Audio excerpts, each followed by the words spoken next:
Good morning, everybody, and thank you for coming. And also thank you to everyone watching online. We really appreciate that. I'm Isaiah, and I am the co-chair of the Social Justice Committee at this church.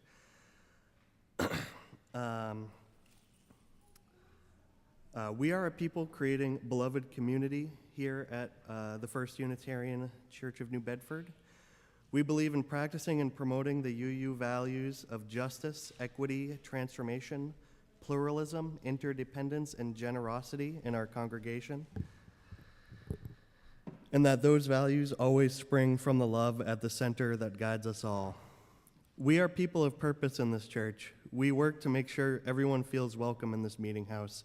And if what you hear today resonates with you, we hope you'll consider becoming part of this way cool community of seekers and keepers of this long dream. First Unitarian in New Bedford recognizes that the land we inhabit and enjoy sits on the unceded ancestral land of the Wampanoag. We give respect to the people of the First Light and their ancestors and honor them in our church. We will begin our service by lighting our chalice, so if anybody would like to come up and light it, that would be great. Bueller.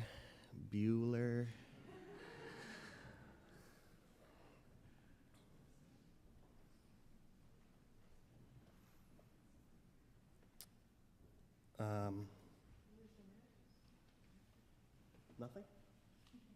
Uh-oh. Anybody have a light? Light them if you got them. Oh, perfect.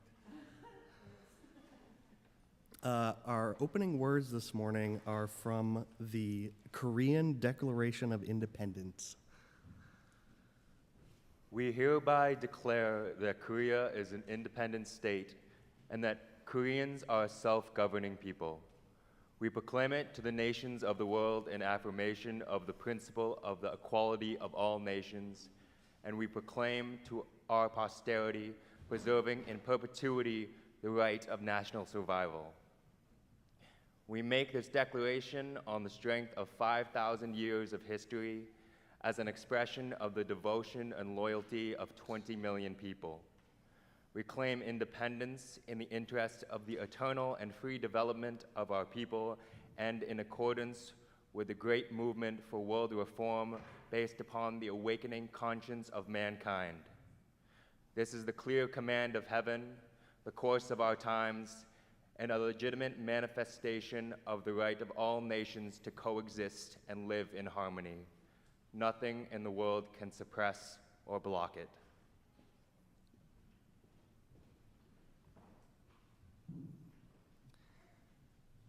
And if you would please rise as you are willing and able and join us in singing our first hymn, which is number 298, Wake Now My Senses.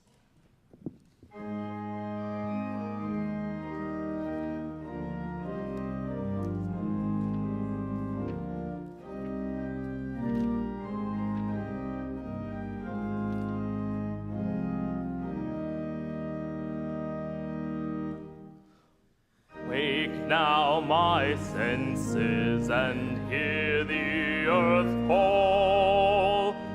Feel the deep power of being in all. Keep with a web of creation your vow. Giving, receiving, as love shows us how.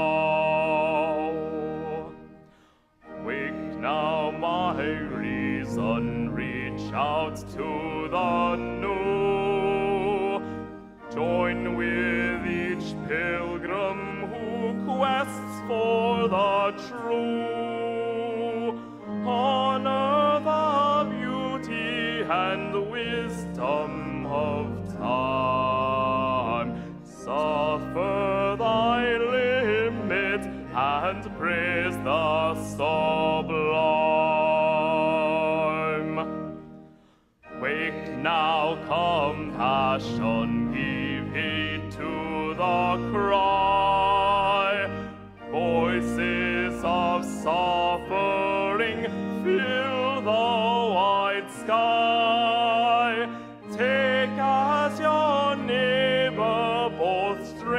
teacher and a friend, praying and striving their hardship to end.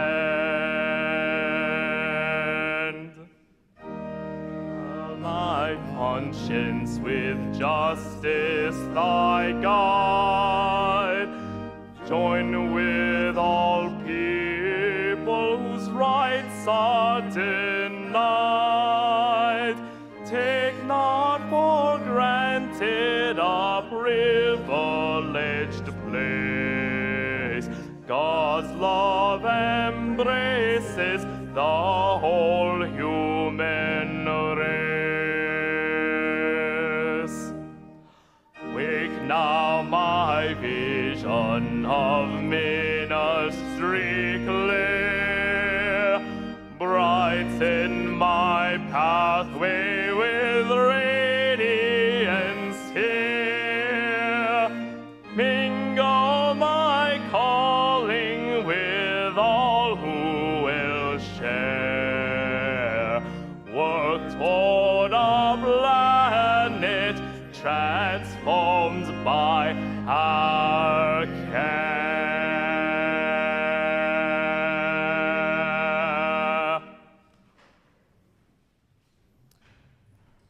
Please take the time to greet one another and then remain standing for our covenant.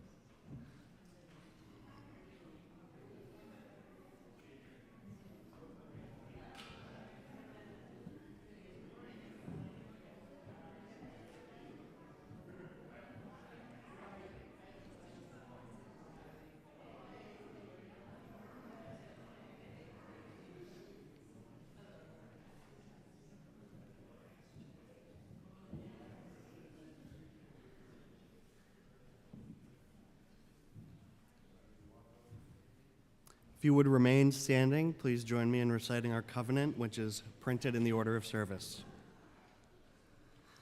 We come together as a religious community, upholding freedom of conscience, right relationship, and the inherent worth of all people. We value our diversity and pledge to care for one another in the spirit of compassion, to speak and listen to each other with respect, and to promote justice and kindness in the world. And now, today's story of all ages.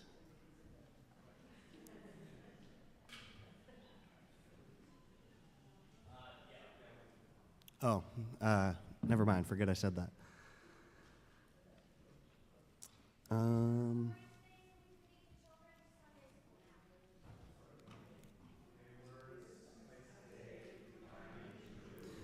May love be a guide in all I do.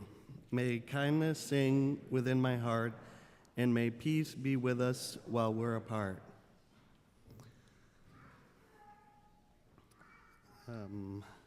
Now is the time in our service when we share with each other our joys and concerns. If you have something you'd like to share, please come forward, tell us your name, and briefly tell us what you'd like to share.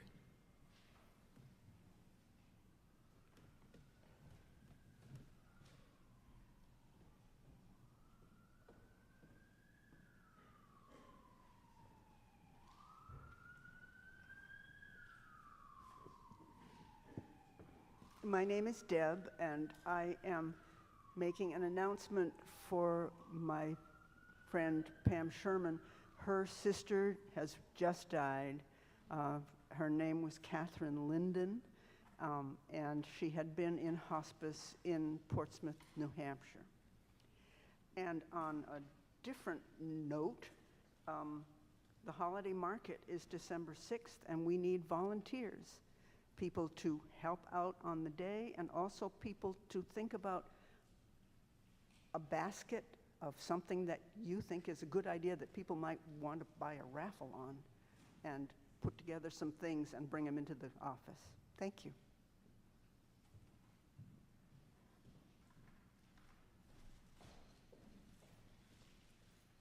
My name is David. I'll try to be brief. It was a great week.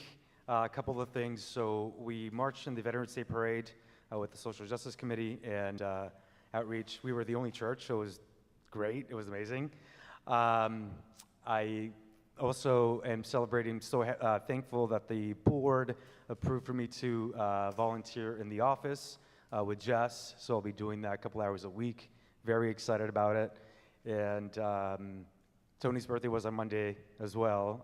That was great. We had a great dinner party at her house and Izzy's, and it was so good. She is an amazing cook. Just wanted to share that. But finally, I'm also very happy that some of my Quaker friends are here today. They came to, just visit our congregation, and please make them feel welcome during coffee hour. So thank you.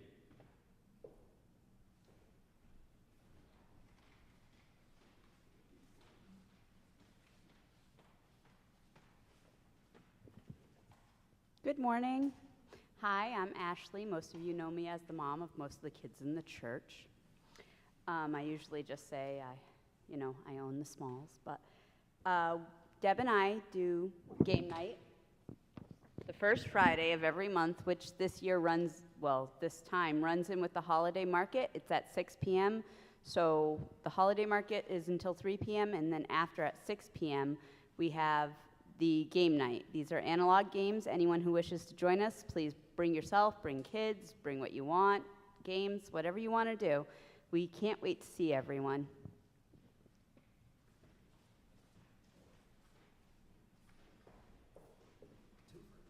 So sorry. This is why I there was a lot in my mind. Also, we had dinner for 8 at Lynn's house on Friday, which was amazing. And the final thing that I wanted to say was on Monday during our Social Justice Committee meeting, we're going to be having a new discussion about the homeless population. So if any of you are interested to have that dialogue, please join at 6:30 on Monday. So thank you. Sorry.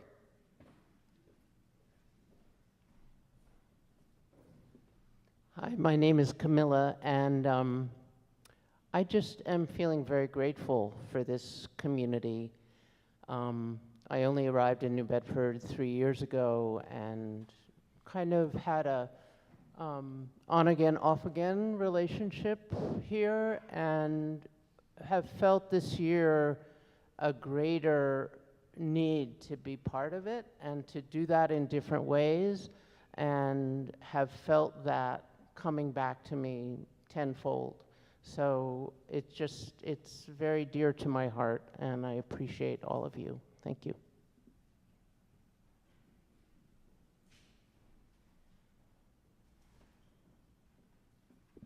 Hello, I'm Jack. We're putting together a fundraiser for January 1st. 3 of us so far have volunteered to take a dip in the ocean on January 1st. This crazy activity has been used as a fundraiser in other places, and we'll see how it goes here. So far, 3 of us, Kwong, myself, and Margaret Kennedy, have volunteered to take the dip. If any of you would like to also take the dip, let us know. And if you can't, then pledge to somebody who is. Thank you.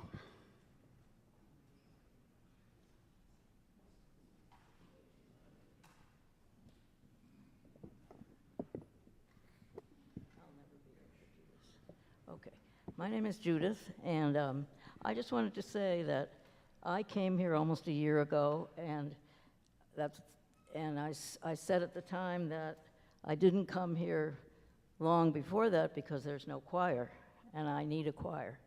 Well, today was the first meeting of our new choir.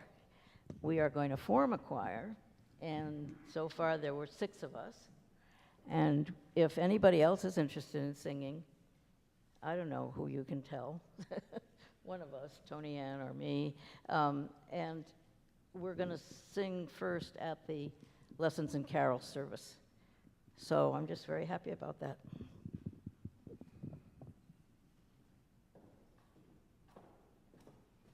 Good morning, everyone. I'm Annie, and I'm one of the people that helps to coordinate Being Human on Fridays at 11 o'clock. And just want to remind everybody that we are there, and it's a sharing circle gathered on that day every week, just so that everybody can share what it's like to be human during these difficult times. So just wanted to remind everybody.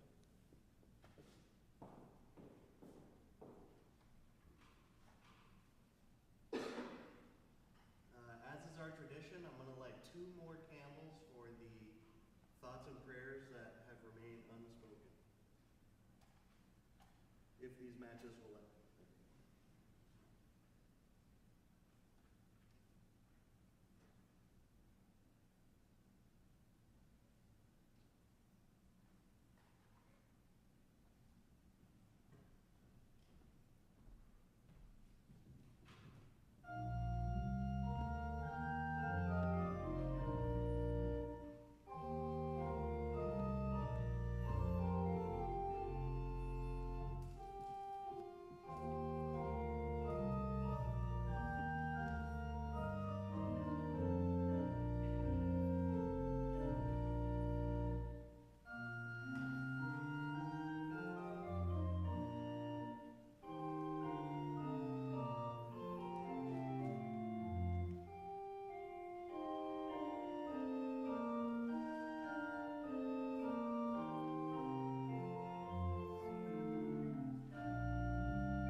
Our responsive reading today is printed in the order of service. Tony Ann will read the regular type if you respond with the bold.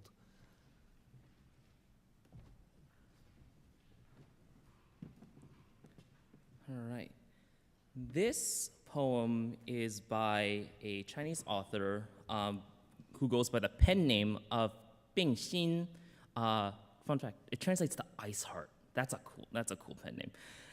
She's one of the most prolific Chinese women writers of the 20th century, who was inspired by the feminism of the May 4th movement. To Mother. Always I cherish even a sheet of paper, and as a rule, keep it and keep it.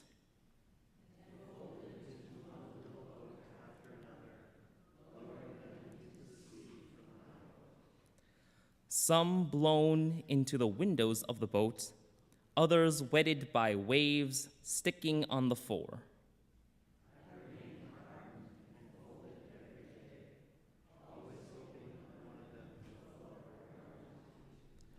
Mother, if you see a little white boat in your dream, don't feel surprised as it.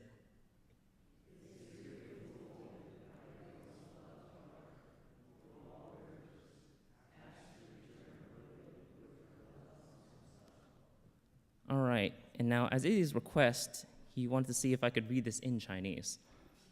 I will say it took a little bit of searching. It was actually kind of a little bit tough to find it in actually in Chinese. So let's see, I'll give it my best shot. Let's see. So the poem it's going to be the same poem, and it's 纸窗。我从不渴望爱了一张纸，一张纸，总是聊着一聊着，叠成一只一只很小的小的船儿，从舟上抛下在海里，有的被天风吹卷到舟中的窗里。有的被海浪打湿，种在船头上。我仍是不灰心的，每天的跌倒。总希望有一只能流到我要它到的地方去。母亲，倘若你梦中看见一只很小的白船儿，不要惊讶它无端入梦，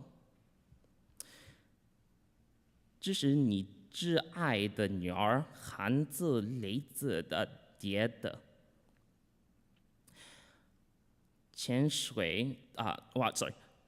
望水千山，求他载着他的爱和悲哀归去。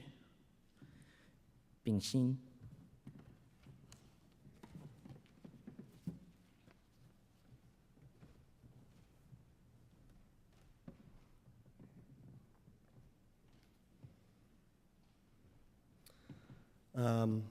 Our prayer and meditation today is an excerpt from 1984. The telescreen received and transmitted simultaneously. Any sound that Winston made above the level of a very low whisper would be picked up by it. Moreover, so long as he remained within the field of vision which the metal plaque commanded, he could be seen as well as heard. There was no way of knowing whether you were being watched at any given moment, how often, or on what system. The thought police plugged in on any individual wire was guesswork. It was even conceivable that they watched everybody all the time, but at any rate, they could plug in your wire whenever they wanted to. You had to live, did live, from habit that became instinct, and the assumption that every sound you made was overheard, and except in darkness, every movement scrutinized.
This next reading is El Grito de Dolores. It's part of a speech that triggered the Mexican independence in the 1800s, 1810, I believe. The author was Miguel Hidalgo. He's a Mexican Catholic priest who was influenced by Enlightenment ideas and he was a prominent leader in the Mexican War of Independence. Just a little bit, some history of this. The bell that was used in his parish that day is still used every day during the independence celebrations in Mexico. The president rings that bell and praises him and other Enlightenment leaders because of the independence. But part of this speech, again, is what triggered the independence. So, will you be slaves of Napoleon, or will you, as patriots, defend your religion, your hearths, and your rights? There was a unanimous cry. We will defend to the utmost. Long live religion. Long live our most holy Mother of Guadalupe. Long live America. Death to bad government, and death to the Gachupinas.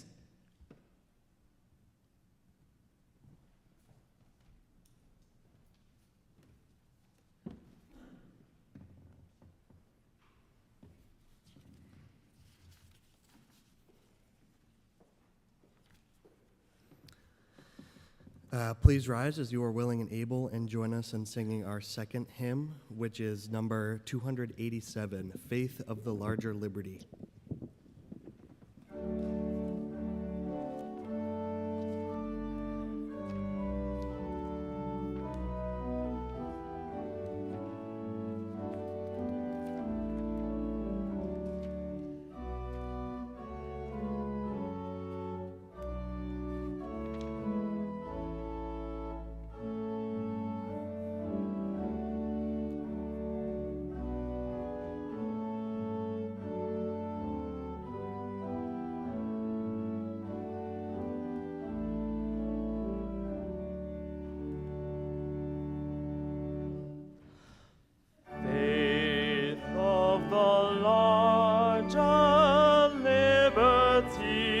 Source of the light expanding, flow of the church that is to be, hold bondage notwithstanding, faith of the free, by thee we live.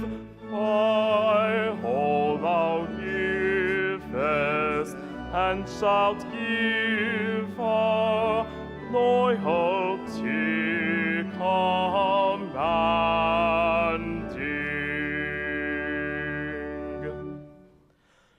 Heroes of faith in every age, far-seeing, self-denying, broad and increasing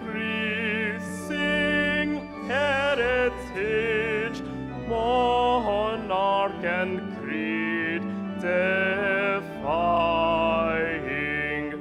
faith of the free, in thy dear name, the costly heritage reclaim,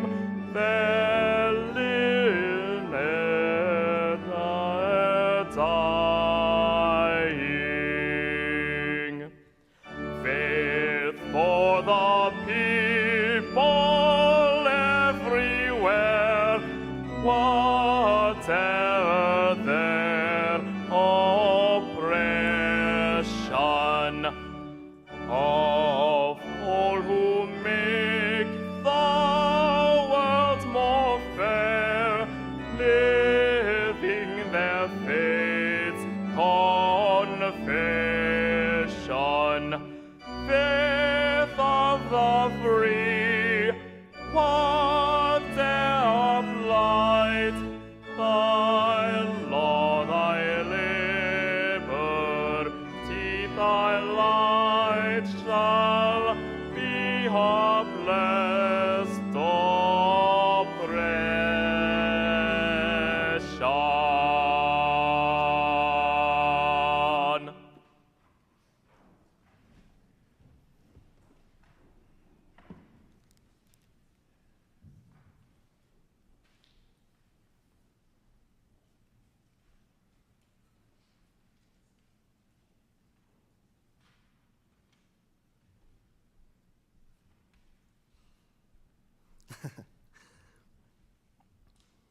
We're going to go a little out of order today because I'm realizing I missed the offertory.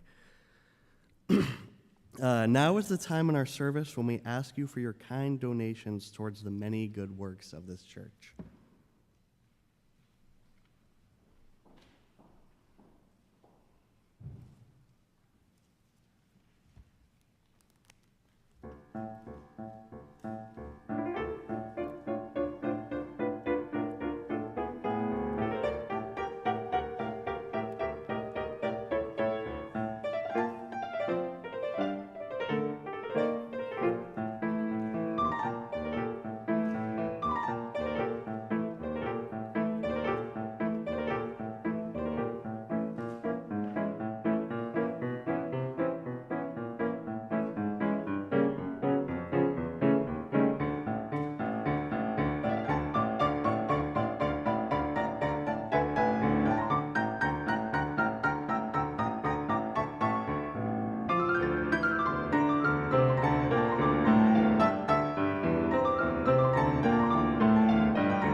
Today's sermon is brought to you by Deen Haleem and Jeff Burnett of SEMA, which stands for Southeastern Massachusetts Coalition for a Free Palestine. They have a whole bio up here, but it's all written in first person. So if you guys would like to come up.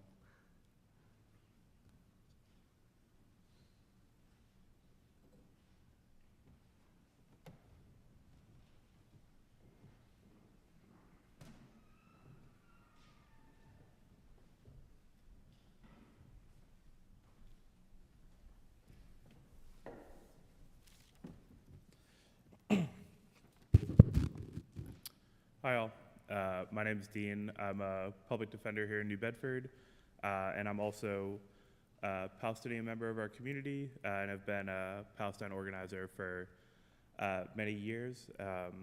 I have only been in the city for a year, but have been incredibly grateful to find awesome people like Jeff who have been doing work here for many years and who are just incredibly good, kind people who have welcomed me in and shown me what doing the work is like down here. I want to say thank you so much for having me and having us and hearing about this. And I kind of just want to lead off. I know gratitude is a theme that you all have been exploring lately, and I just want to express my gratitude for what perceptions of Palestine have started to look like in the last few years. When my dad was forced to come here as a refugee, his family, our family, moved here and eventually had myself and the rest of my cousins who became the first Haleems, the first members of our family to be born outside of Palestine in centuries. When my dad got here, when everyone got here, we were fleeing oppression, our land had been taken, family members have been killed, family members who stayed back ended up often being killed in sometimes really horrible ways. And so my dad and my family, when he was about 12 in Chicago, set out to do a protest for the people back in Betunia, back in Palestine, to raise awareness as to what Israeli occupation was and what people were going through. About 12 Haleems and a few other scattered Arabs and Muslims in the Chicago community went on a walk through Oak Lawn, Chicago, and had invectives thrown at them, had literal objects thrown at them, thrown at small kids like my dad.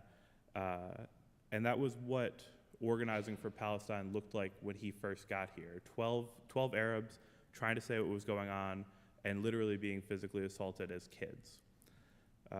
What's beautiful and what I'm grateful for about where we are now is that in my dad's lifetime, he went from that kid getting stuff thrown at him for talking about his homeland to becoming a 60-year-old man in Portland, Maine, who watched his city divest from Israel and hear his story and hear the story of other Palestinians. That didn't happen just because of Palestinians. My dad and a woman named Sarah Matawi were the only people who were Palestinian in that movement that made that happen. That happened because people like y'all, people like the rest of the world, have started to hear the Palestinian story and have started to hear the Palestinian struggle and relate to it from whatever context they come from. Because fundamentally, the Palestinian story is a story of oppression and resistance and liberation. And as we see from our readings, you can relate to that from almost any background. You can relate to that as a Korean seeking independence. You can relate to that as a Mexican seeking independence and understanding your own liberation movements as queer folks, as black folks. This is a movement that has become a movement of all people because all peoples who have faced oppression can see what's happening in Palestine and recognize it and have come together with us very kindly to work with us towards our moment of liberation.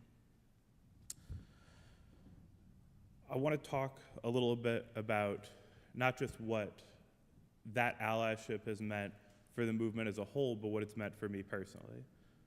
The first time I went back to Palestine, I was a junior in college, and I went on a college trip with some friends. I was the only Palestinian going through the checkpoint at the time, and my other friends were white Americans with no Arab heritage.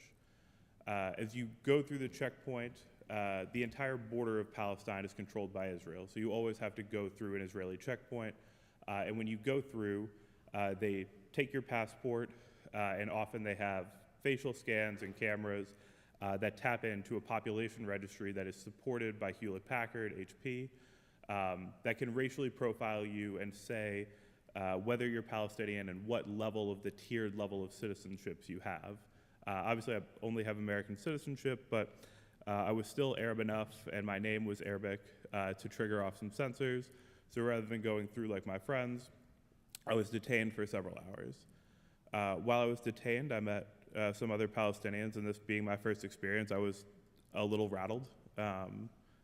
I have mostly grown up white passing in the US, so it was the first time that I had really seen my identity be something that can be a source of discrimination and harm, and that made me actively unsafe. But my friends who had been outside, they could have just taken the bus that we had scheduled to go to the hotel that we had scheduled and called after me. They had no obligation to stay. In fact, they didn't really have anywhere to stay. They were just sitting outside on benches. But rather than go and leave me behind, they stopped their trip, they stopped what they were doing, and each one of them stayed outside taking shifts, pestering the Israeli guards to let me go and let me out. Obviously, I didn't know any of this was happening at the time. I was just kind of sitting there scared. But while I was sitting there scared, just kind of trying to calm down, those three friends standing outside, pestering the guards, trying to get me out, are the people who made my detention a little less long and a little less bad and a little unlike the other people who didn't have someone outside to advocate for them. And so that's kind of our call today, that it's kind of a privilege and something to be grateful for, that we all exist in a place where we can advocate for those people. Having experienced both, it's tough being the person on the inside, it's tough being the person not knowing where your freedom is coming from, but it's a beautiful gift to get to be one of the people on the outside who gets to look in, see the struggle of the person there, share it, and try with all they can to get them out. And so that's really what we're trying to do here as SEMA, which Jeff will explain a little more about, which is that we in New Bedford, we here have the opportunity to not go through these checkpoints every day. We don't go through a checkpoint every day that profiles us and puts us into a tier of citizenship.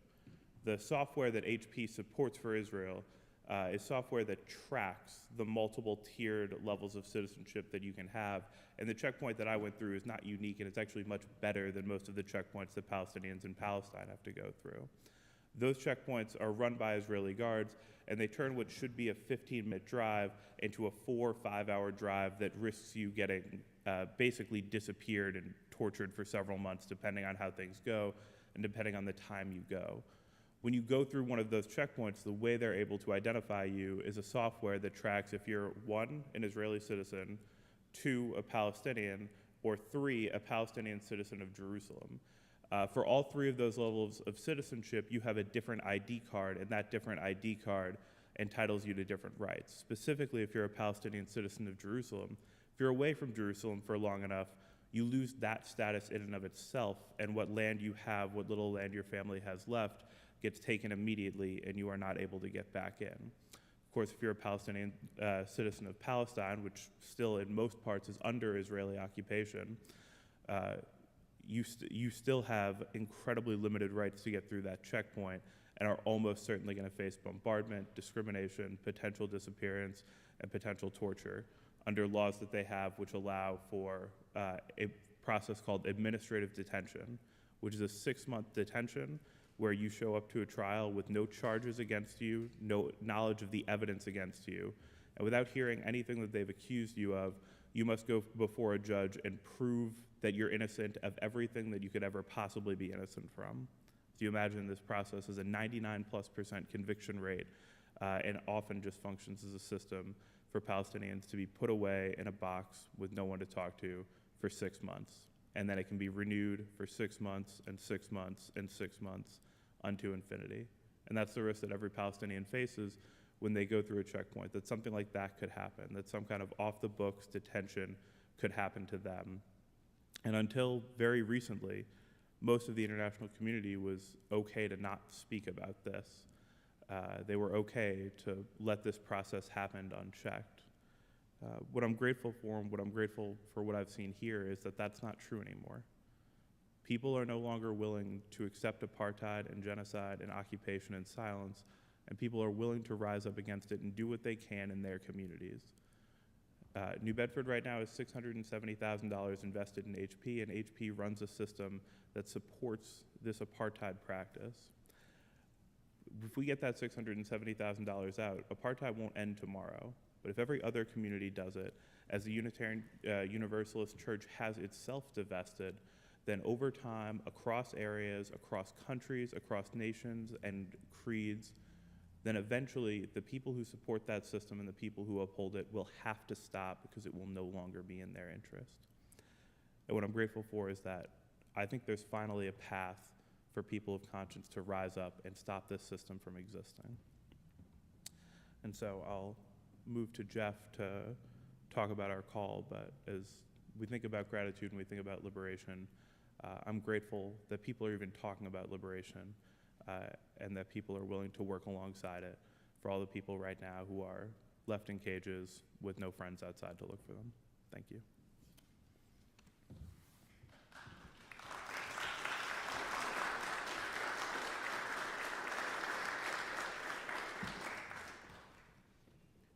Hello, my name is Jeff Burnett, and I echo what Dean said about being grateful personally for the changes that happened in both our community and for you all welcoming us here to talk about this subject today. In New Bedford, we recently got the city to divest nearly $500,000 from a company that provided cybersecurity to the Israeli military and companies inside of Israel with an office inside of Israel.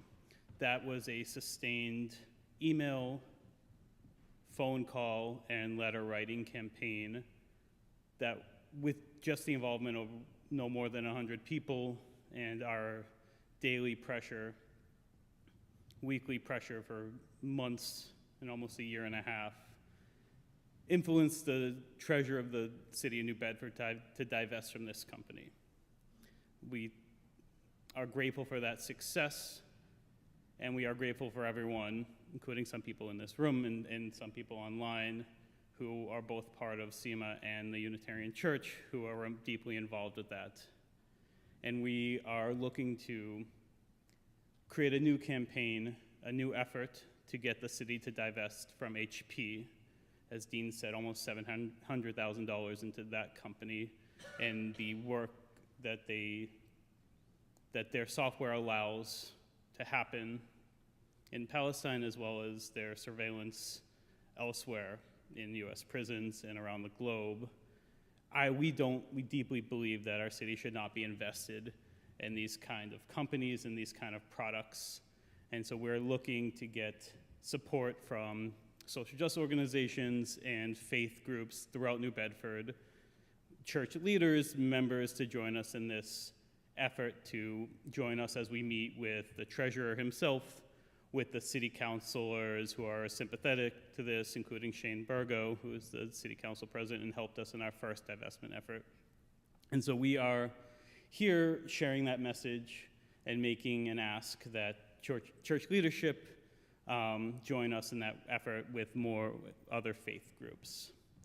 And we also would like to share a goal of, in the future, and this is many years down the line, working to create an ethical investment mandate in New Bedford so we stop tackling these issues one by one, that is no prisons, no arms dealership, no arms, things like that. That is a longer process, but a goal that we can work towards. But today we're asking for your help individually and collectively with this effort, and simply meeting with folks working with us in the city government to change. The way that our city speaks with its money and supports who it supports, in helping in our small way to end Israeli apartheid. And just very, very grateful for taking the time to listen to us and to help us in this effort, and grateful for our future successes. So thank you very much.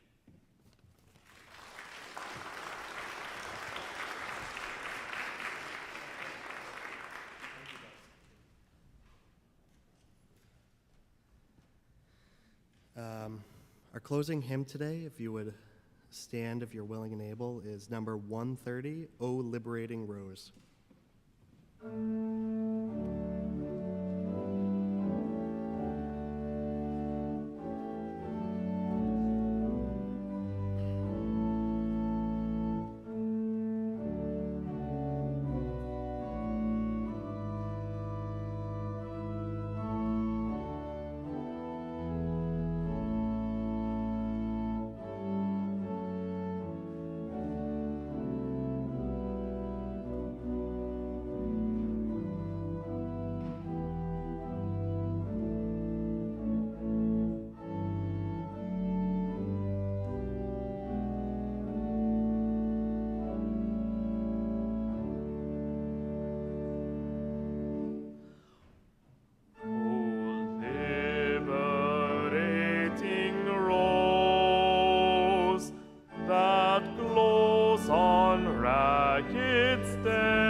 To soothe or to embrace a friend, you sign the whole and source of life.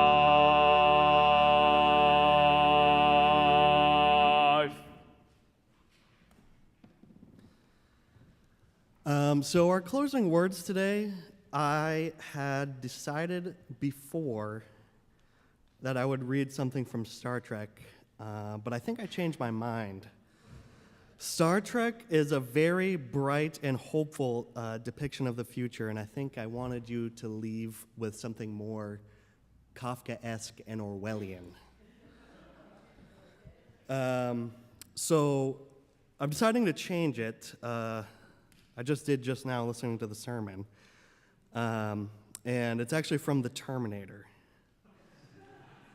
Listen and understand, that Terminator is out there.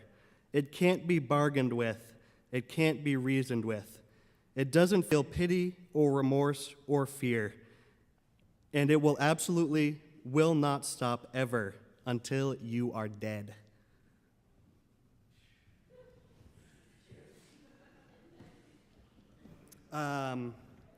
Yes, let's see here.